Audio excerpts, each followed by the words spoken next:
Napoleon said, "I would prefer my generals to be lucky." I am not, because I have to follow the Prime Minister's speech, which was quite a lesson for all of us. Ladies and gentlemen, distinguished guests, dear Guillaume, Stephanie, thank you all for this opportunity to stand here before you today. And I'm not going to talk about the situation in Europe. I'm sure some questions will arise about that. I wanted to talk about the topic of this conference, which is very close to my own heart. And just like the Prime Minister before me, I am passionate about this question of citizenship because it defines us. I'm a soldier. That's all I've ever done. I've been in the military for almost 38 years. I was the son of a soldier. I grew up traveling around the world in a military family. But I did not attend a military academy. I attended civil university, and it was my choice to become an officer. It was even an unusual choice for me to graduate from my university and become an officer. And it was from a sense of citizenship. So if we examine this question of citizenship, any discussion among French and American friends, of course, has to begin with the observations of Alexis de Tocqueville, who wrote The Great Democracy in America, just on the first floor upstairs here in the beautiful library that Guillaume shared with us earlier today. Democracy in America remains fundamental to understanding my nation, but our nations also. So I think it's important to note that one of de Tocqueville's first observations about America was just how damned early Americans eat breakfast. And here I am on the European side of this equation. I would prefer to get up later for my breakfast. Tocqueville marveled at this new nation, this young nation. He marveled at the sense of individualism that permeated this country. He admired the economy. He noted the popularity of churches. He noted the resilience of people. But he also observed that the people of the young American nation had a tendency to place practicality above formality, to place work above privilege, to value results above status, and to value the liberty of the individual. But he saw at the same time that there was some weakness inside this, right? He saw that there must also exist a sense of greater commitment. Otherwise, the prominence of the individual in the society and the philosophy of the country could dissolve the society, could disaggregate the society. So someplace, Tocqueville understood that the concept of citizenship was fundamental to the young American nation. The willingness of citizens to work together and to sacrifice for a common good through a commonly understood set of rules and arrangements. So citizenship in America became more than legal status. It became a virtue. It became a social virtue, a commitment to actively participate in the life of the community. And Tocqueville recognized this disposition existed among Americans, and he recognized their willingness to aid one another to contribute to a greater good. And I think today, in the chaos of our current world, I recall these thoughts to you with emotion and with passion. I invite you to embrace the virtue of citizenship, to recognize that it is not merely a privilege, but in fact a duty. It's a duty of ours to give back, to know the legacy of those who came before us, and to build it into the future. Those who came before us gave us a very precious inheritance, liberty and freedom. They fought in this country and mine for independence. They sacrificed their lives. They sacrificed and pledged their very honor. They built nations where opportunity abounds. But of course, with great gifts come great responsibilities, and we have inherited those responsibilities as well. As Tocqueville noted, a society of individuals can easily become fragmented. We can lose ourselves in the crowd. Military service, my friends, has stood for much of our history, of my nation, as a noble path to fulfill that responsibility of citizenship.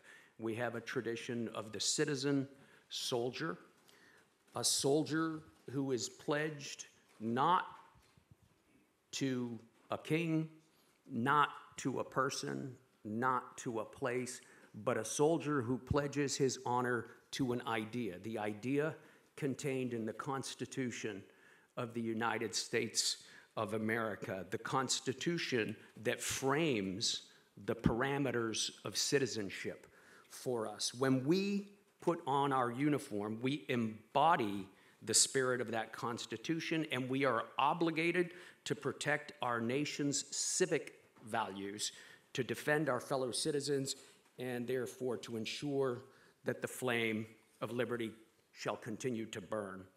We are prepared in the military to contribute even our very lives to the common good, and many are those who have given exactly that.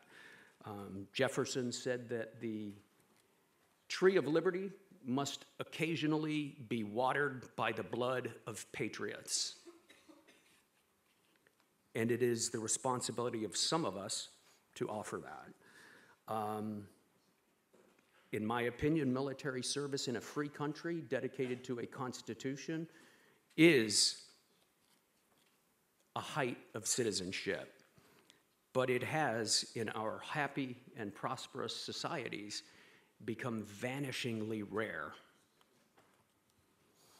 So it's important for us to think about this, even beyond the battlefield, however we can serve, whether through any of the number of projects the Prime Minister was trying to describe, this sense of having a project as a nation. No matter how small, every act can contribute to our collective well-being. So as we think about our privileges today, let us remember that much has been given to us. Our ancestors fought for our freedoms. Then they built societies. They built schools, hospitals, bridges, prosperity. They envisioned a better world for us, and now it's our turn. We have to remember that of those to whom much has been given, much is always expected in return. So we rise to this occasion not out of obligation, but out of gratitude. We owe it to ourselves, we owe it to our ancestors, we owe it to our fellow citizens. So as we go forward today, let us go forward inspired. Let us seek ways to lift up our communities, to lift up our nations, to extend a helping hand, to honor the legacy of those who paved the way. French, American, any citizen, the call remains the same. A call, as we have heard, to action. Be active, be engaged, make a difference. Serve. Serve. In doing so, we bring out the true essence of citizenship, which is the collective virtue that binds us together. So may we all strive to be good stewards of the liberties we have inherited. Let us all go out and work for our countries. Vive la France, long live the United States of America, and of course, long live Franco-American friendship as well.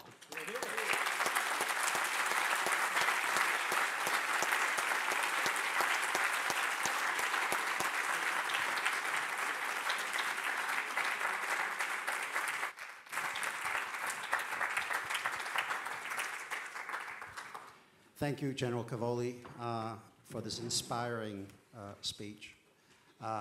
Many thanks to Stephanie, Jean-Guillaume, Laure, Thibault, most of all, for inviting me here again for this very important conversation. And it's a great honor to moderate the discussion with General Cavoli here today, especially at the time when there is a major war going on in Europe, and where a lot of us are beginning to ask questions about the trajectory of that going forward. Great solidarity to Ukrainian people. I see a lot of friends from Ukraine here, so our thoughts and our prayers and our support is with you. I will ask General Cavoli a few questions, but then I want you to benefit the most. He has kindly agreed to take questions from the audience so that this becomes a real conversation between you and him, and I'm here just to facilitate that. But Chris, before we open to the floor, you spoke about service. You spoke about duty. Why is it so difficult today in such comfortable societies as ours to have the keen understanding of mutuality of obligation as the cornerstone of citizenship? What have we forgotten? I think, Andrew, that you partly answered your question with your question. We are very comfortable societies. We're very prosperous. We have great privilege. And when one is comfortable, it's easy to forget mutual obligation. When one is uncomfortable, our Ukrainian colleagues, uncomfortable to say the least. Right now, they find the virtues of citizenship, they find the virtues of participation, they find the virtues of sacrifice and dedication to a higher cause. And so it's for us to find a way to stimulate this sense of urgency that we heard about earlier, to stimulate the sense of urgency without the tragedy of being moved out of our prosperous societies. If we can do that, we can perpetuate this great thing that we have. Could you elaborate more on your comment about the importance of military service as the epitome of citizenship, of duty, of sacrifice, of this mutuality of obligation? Most of the societies we deal with today across the West have all volunteer professional military forces that are increasingly disconnected from the citizen-soldier ideal.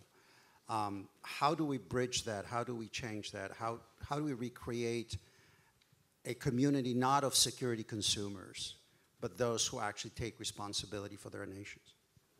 Well, I mean, I think it all begins with civic education, right? Our citizens have to understand what beautiful political organizations we have created. They're almost unique in history.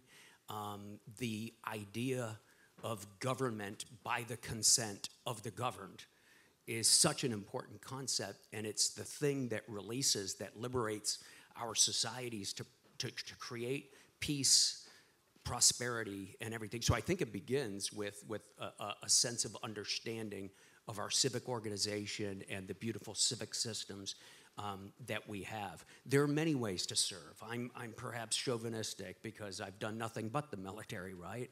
Maybe I don't understand anything but the military. There are many ways to serve.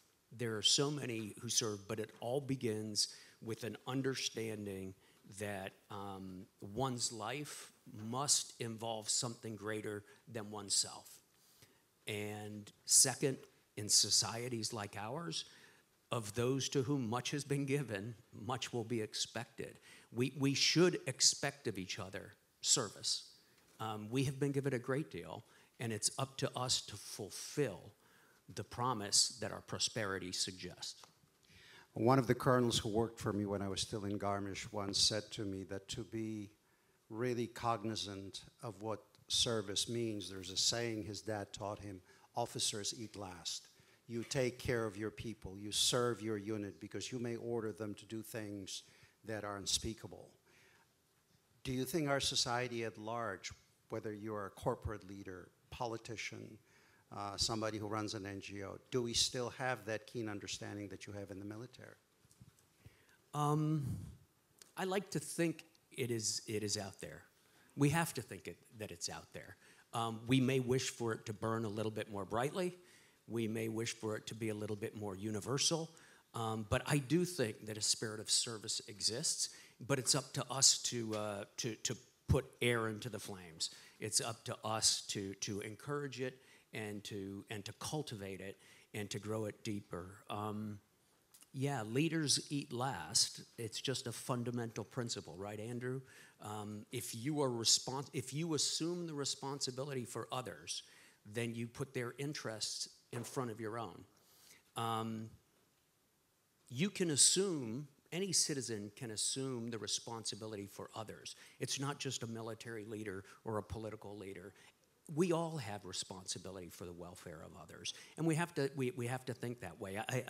I don't want to sound naive or overly idealistic, but it is possible to have a sense of community and commitment to the community, even as we pursue life as individuals, even as we pursue individual liberty. And it's important to be able to do so, otherwise we lose the coherence of our societies. So is this ultimately about the quality of leadership? Is it ultimately about elite responsibility? There is a reason why we call the people who created our great republic the founding fathers.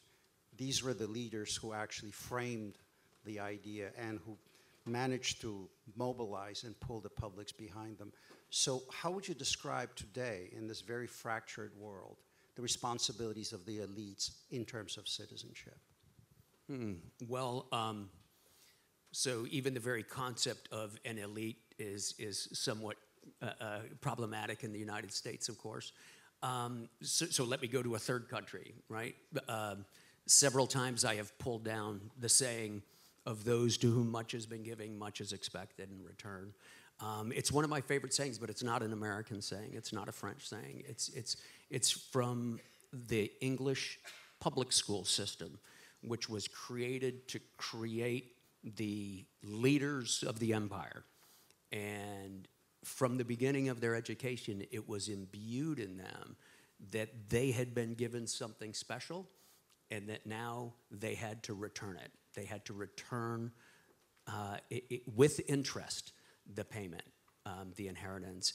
And so, yeah, I think that anybody who has been given an advantage has a commitment, has an obligation to return it somehow to the community, whether through the good works one does, whether through leadership, military service. However, I've been very lucky in my life. I've been fortunate to be given great gifts, and it's my obligation to return them with interest. I couldn't agree more, especially in our Republican small r culture, in the kind of tradition that we have lived in. I would be amiss if I didn't ask the Supreme Allied Commander Europe something about the war and the challenges that that is creating for all of us. Would you care to comment on what you see going forward in terms of the challenges you're facing every day? Yeah, absolutely.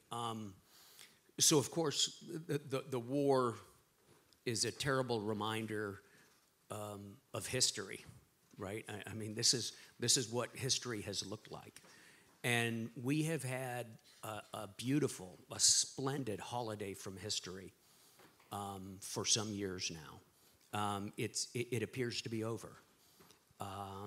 This will challenge us because we have become comfortable, prosperous societies in which service is optional, in which the obligations of citizenship are not immediately demanded with a sense of urgency. It appears that the world we are going into is going to challenge that life of luxury that we have had.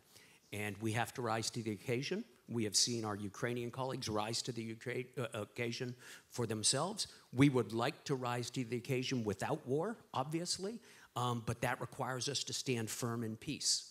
It requires us to commit ourselves to the idea that there is a collective project that we have to work on. It is the project of keeping our nations whole, coherent, and free. And it takes every one of us to commit to that all the time. And we are going to be tested as we move into this future. Thank you so much. We've got about 15 minutes left to our hard stop. So let me take some questions. Please identify yourself and try to be brief. Don't make speeches. Let me start with Senator Fisher here, and then I'll go to you, sir. Do we have a microphone, Thibault?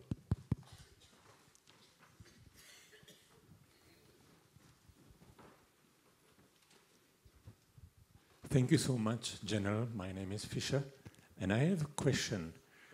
Many people struggle for peace, to live in peace, and in this struggle they make the choice of avoiding a conflict. So we observe a movement of pacifism, which is very present on European soil. Yep. How you read this, and imagine that I am a pacifist and that I don't agree with the sense of engagement that you just described. How to work with pacifism mainly in Europe? Thank you. Thank you. Well, you know, over the last 150 years, you know, a very active strain of pacifism has come out in Europe. I think it's an important part of European society, of any society. I think there should be a balance of viewpoints and ways to try to achieve the protected liberty that we talked about in the presentations this morning. I also think it has to be balanced by something else, however, obviously, because I've devoted my life to being a soldier. I obviously believe, you know, si vis pacem, para bellum, and I think that inside the society, it's very valuable to have countervailing views, but it's also important to remember my point of view, because ultimately, people who don't respect our internal social discussion, our internal debate, have the option to use violence to disrupt it. And we have to be able to protect ourselves against that. So while I completely respect the tradition of pacifism on this continent and globally for that matter, and consider it to be a very important part of who we are, I also am proud of the fact that I have participated carefully in a profession that protects the ability of that pacifism to exist. Thank you, gentlemen in the back there. Thibault, yeah. Would you please stand up so he knows? Yeah, thank you. Thank you, General. My name is Albert Thyssen. You mentioned that when you take as an oath as an officer, it's not to a king, not to a man, but to the Constitution. I could not help thinking that there might be a deeper message in what you said, and I'm thinking about the present elections in the United States, and thinking particular about one of the candidates and what he is saying and thinking. I also understand that you're still an active officer, so it's very difficult for you maybe to make very clear comments, but maybe you nevertheless could comment on what you said and what the deeper meaning of that was. Sure. I would be very careful not to overestimate my depth. I may not be nearly as deep as you suggest. There was no hidden message. And it's unfortunate that something as pure and nonpartisan as the oath of office of a U.S. officer should have become part of a political discussion. So our oath of office goes like this.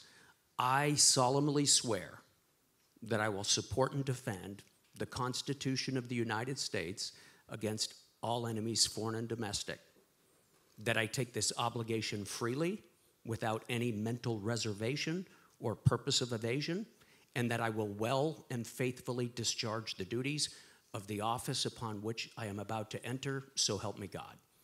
It's very, very simple. We repeat it every time we're promoted. We use that oath to bring people into the Army, and it says one thing: I'm here to protect the Constitution of the United States. Now that brings with it situational interpretation, it brings with it conditions that can become very complicated, but if we use that as our North Star, I think we stay close to fulfilling the responsibilities that the founders of the United States had in mind when they created that oath and the Constitution itself. So no secret message.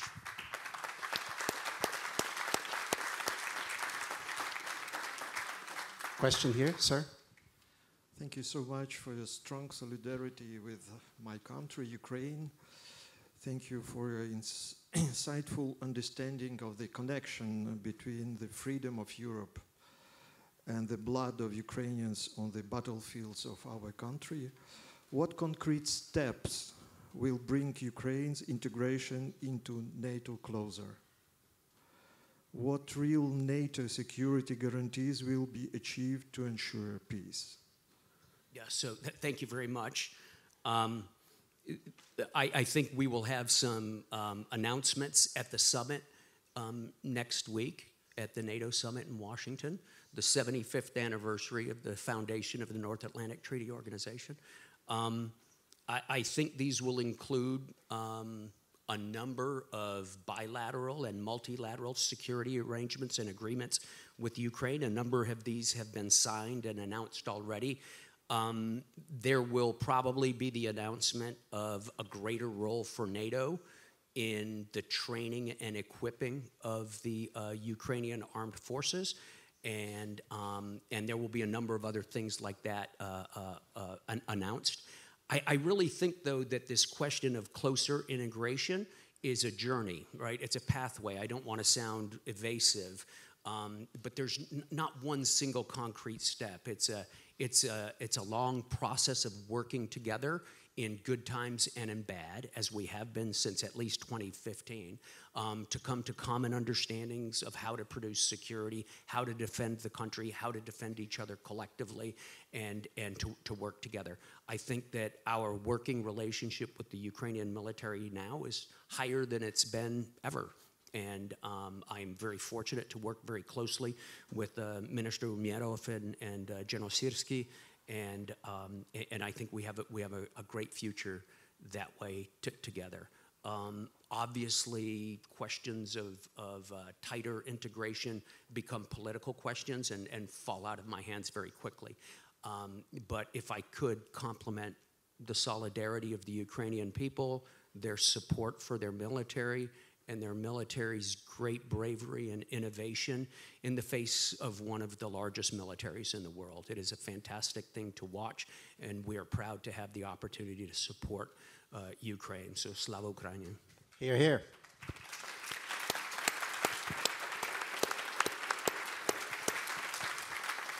John?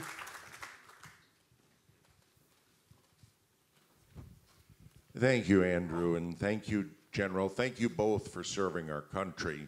I'm John Gizzi, White House correspondent for Newsmax, and a first-time participant in the conference. General, 10 years ago, I interviewed Barack Obama's director of selective service, and I asked if national conscription could ever be revived in the United States. His reply to me was, the generals do not want it. They want people who want to be there in uniform, in service, not people made to be there. Now, with the recent drop-off in enlistments in all branches except the Marine Corps, do you disagree with that statement and think national conscription is the answer? Well, you know, I'd start to answer your question by backing out from the American experience and to look across the alliance, which in the past 25 years has almost entirely gone over to professionalized service instead of conscription. As we look at the militaries of the alliance right now, many of them find it a challenge to find and recruit young people to serve. And that's one of the reasons I'm talking here. As they get into this challenge, and as it compounds with the demographic trends that the Prime Minister was talking about a few minutes ago, some nations are returning to conscription, or at least the establishment of a deep reserve base. And other nations, large and small, are talking about it publicly and are engaged in that. Some nations have very different models of conscription. In Norway and Sweden, for example, conscription yields to the armed forces the top 10% of the graduating class every year. And this provides them with excellent soldiers who want to be there and who consider it a mark of achievement to be members of the military, even if conscripted. So there are a variety of ways to satisfy the requirement. What's best for our country is going to be a combination of military effectiveness and political will. And I wouldn't even predict which way it will go for the United States as we go forward. Thanks. Thank you. We'll have to make this the last question over there in the back. Thibault, yes? Unfortunately, we're almost on time, so please be brief. Thank you, ma'am. Hello, I'm Allison Rockefeller. I'm from New York, and thank you, sir, for all of your service to our country. It seems to me for the last 50 years, we've been talking about the virtues of civic education for the United States citizen, and particularly the school child. And over that 5 decades, there's been no movement whatsoever in the teaching of these values. The institutions that have avoided this type of implementation seem to be quite clear, but what are the institutions you would advocate stepping in to fulfill this role?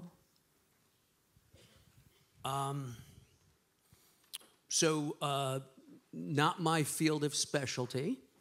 However, I have some experience with it. The first institution that I turned to for my own kids was the family, right? Just to talk at home about the virtues of our society, of our countries, and how it's put together, and why that gives us all a responsibility to participate actively. Second, of course, I would say the schools. Third, the United States for many, many years was very well known for having extremely active civic organizations, whether a Rotary Club, bowling leagues, et cetera. I think those are a very important part of the socio-political makeup of our country.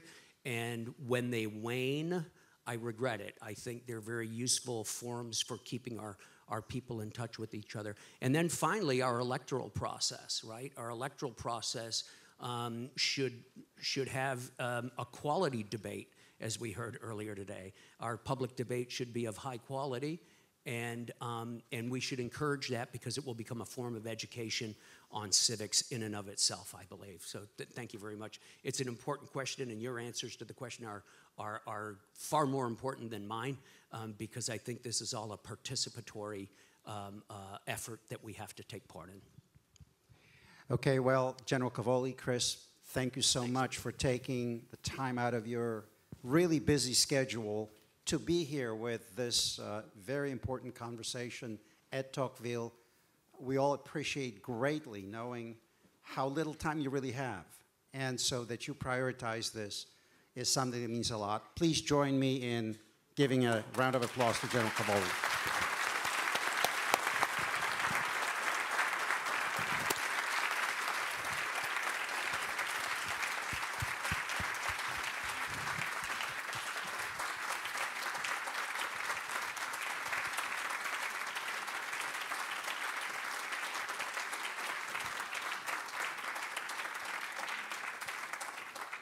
And now I'm looking at Thibault and Laure to tell me what we do next.